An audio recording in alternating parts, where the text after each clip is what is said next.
Hello everyone, today we will talk about how to fix or how to solve the problem of Flipkart. You will go to settings.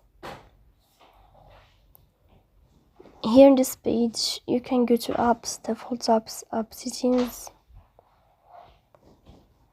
On above you can search about Flipkart and you can click.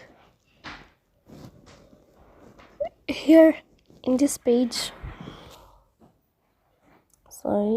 in this page of app info you can click on first stop and you can click OK. After that you will enter to the window of storage.